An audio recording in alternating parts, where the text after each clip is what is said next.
Hi my beautiful people, it's Yana and I'm back today with yet another video. And I am so excited for today's video because we're gonna be switching it up and taking a look at some scary TikToks. I'm telling you guys, there is a whole dark side of TikTok that we have yet to tap into. So today we are diving straight into TikToks that are going to give you nightmares. So if you guys are excited, don't forget to smash the like button and subscribe. And without further ado, let's get into it. Shocking moments caught at Target stores, part 1. In this video, a woman films herself talking to a man in a Target store.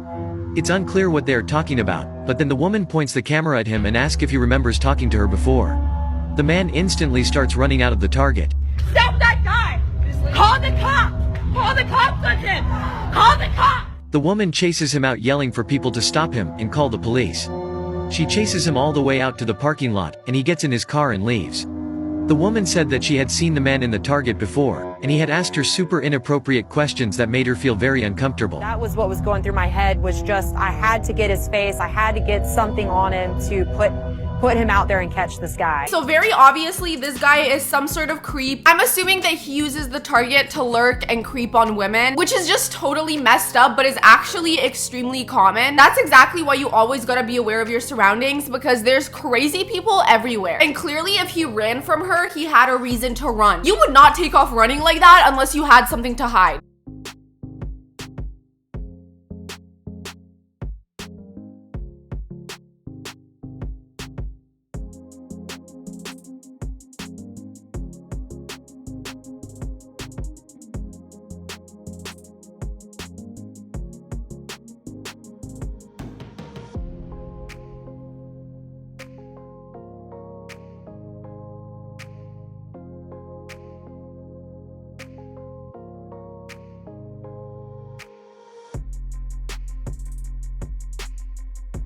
You can see the relief once they finally make it out of that tunnel and onto the grass. The train was literally this close to them. I can't even imagine how terrifying that must have been. However, I do have to say, what the hell were you doing in that tunnel? It just seems to be a very dangerous thing to be doing. These guys barely made it out alive. Various moments caught on camera PT.11.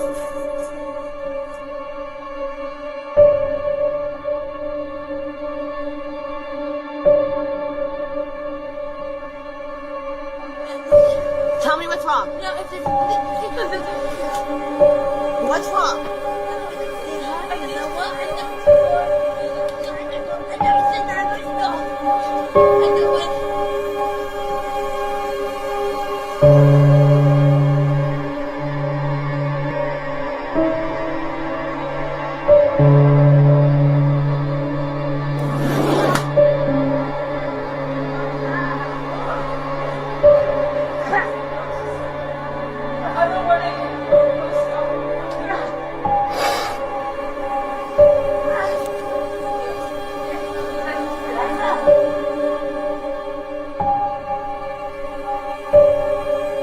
This woman is unfortunately very clearly under the influence of something absolutely insane. The way that she's just throwing herself around and bending her body in such a weird way is very creepy. Not to mention her literally trying to break into their apartment. That's genuinely concerning. I really hope this lady gets the help she needs and stops trying to break into people's houses, because that's not cool. Terrifying things found deep in the woods.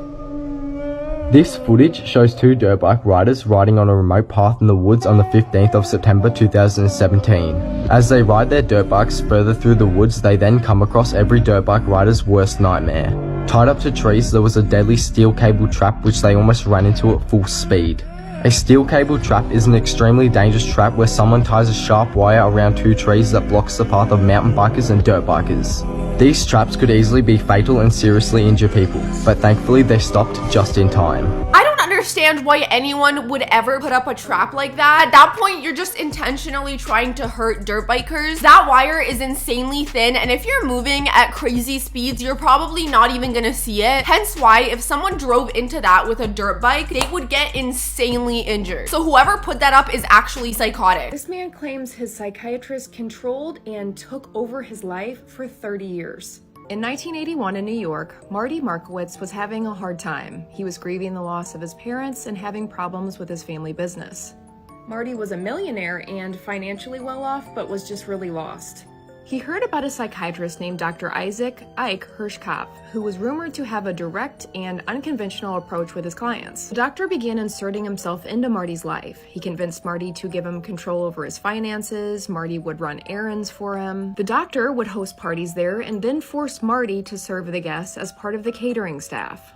He essentially became the doctor's handyman and assistant while paying him. A neighbor of the Hamptons home, journalist Joe Nocera, assumed that Dr. Ike owned the home and Marty was just a groundskeeper. Joe began investigating and realized that this was one twisted ordeal. The doctor persuaded Marty to rewrite his will and leave his entire estate to him, and installed himself as the president of Markowitz's company. And this continued on for 30 years. It wasn't until 2010 when Marty went in for a medical procedure. Afterwards, he noticed that Dr. Ike didn't check on him or visit.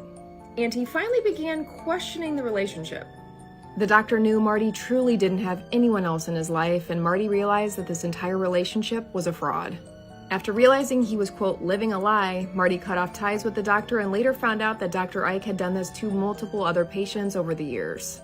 He was ultimately ordered to surrender his license. Okay, so basically this therapist was actually a serial scammer. He found a way to push himself into this man's life and even start treating him like a servant. Not to mention, he was pretending that his patient's house was his own house. Let's just say this therapist is definitely in need of some serious therapy. And I feel really bad for the patient because he ended up even signing over his entire estate to him in his will. I'm so happy that he finally figured out he was being scammed and got rid of him. Because that therapist really needed to be held accountable. You can't just be doing that, especially to people who are literally coming to you for help and guidance. You're taking advantage of people. Russia found a sea monster in Antarctica.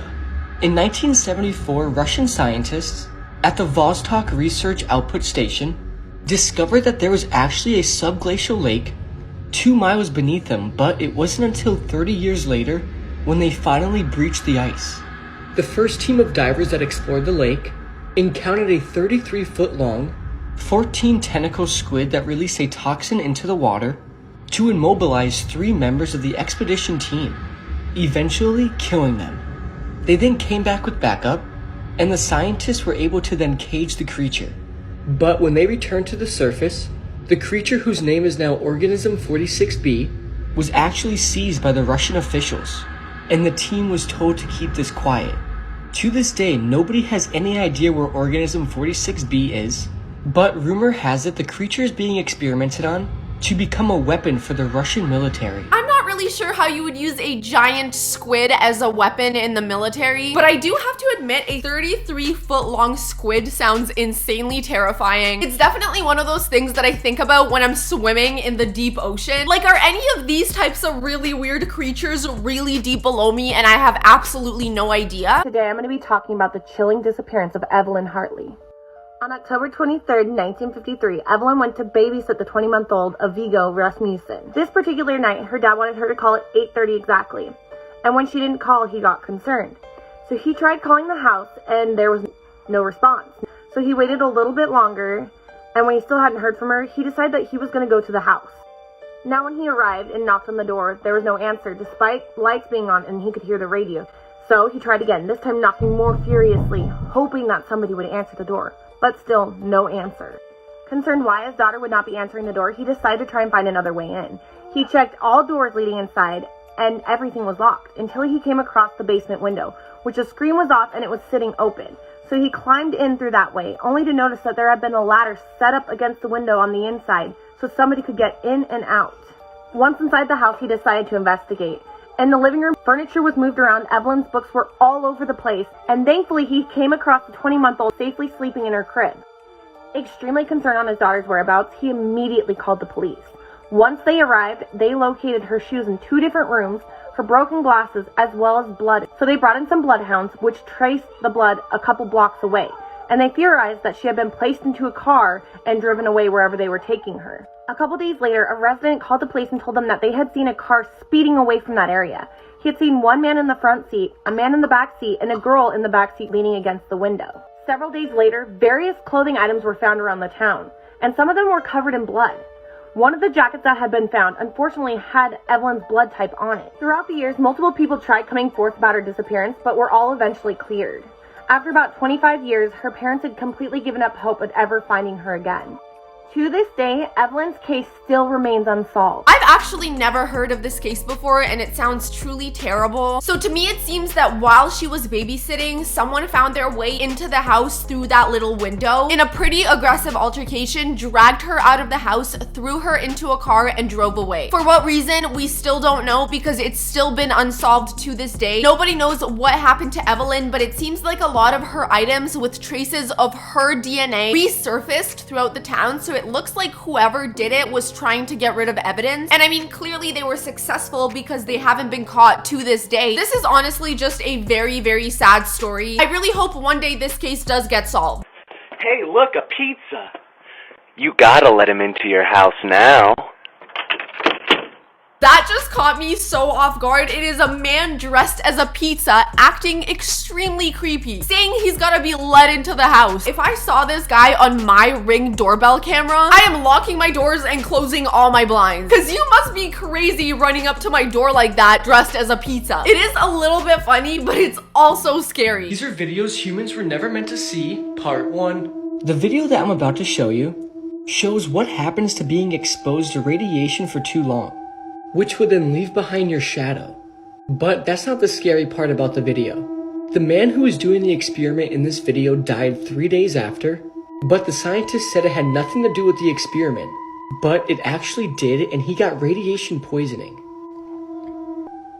So because of the really intense radiation that he was just exposed to, his shadow was left behind on that wall. The effects that this amount of radiation would have on the human body is just insane. I don't even understand why this experiment was a thing. This is really, really scary and really sad. They were really going a bit crazy with the experiments back in the day. But alright, you guys, we have finally made it to the end of this video. If you enjoyed, don't forget to smash the like button and subscribe. Let me know in the comments which one of these TikToks is gonna give you nightmares. All I know is I'm gonna be remembering that 33-foot octopus every time I'm swimming from now on. Come on, that is one giant creature. I hope you have an amazing rest of your day. I love you guys so much, and I'll see you in the next one. Bye.